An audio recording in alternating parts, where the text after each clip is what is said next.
Folks, in these days, aspect ratio is important. Depending on what social media platform you're posting on or what kind of content you're creating, aspect ratio is really important. So I'm going to show you how to change the aspect ratio on your CapCut project.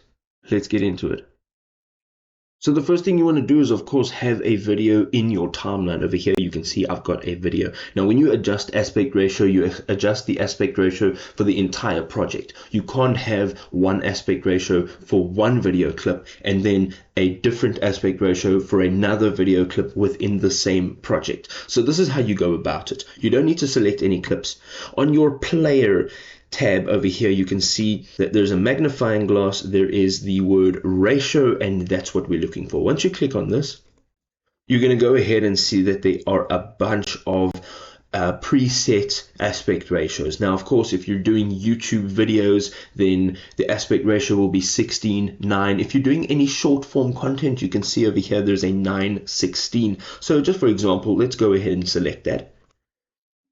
Now, once you've done that, you can actually see that it puts the video in the 9:16 aspect ratio over here. But what we want to do is we want to blow this up so that the entire area is covered with video. So what we do is click on the video, and we're going to go ahead and we can use the corners to actually drag this video and increase the size so that we can cover the whole area. Alright, so the next thing we can go ahead and do is actually just click down and move it from left to right so that we can adjust the subject to be in the center of the frame.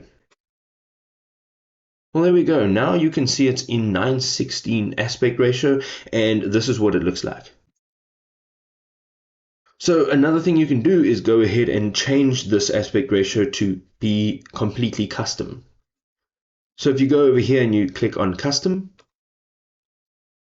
you can go ahead and change the resolution and the aspect ratio completely. So you can change everything from what is from left to right, pixel size, and then also the pixel size from top to bottom of your frame. And you can completely customize it for your own needs. If this was a helpful guide, please drop us a like, share it with a friend, and we'll see you next time, creators. Peace out.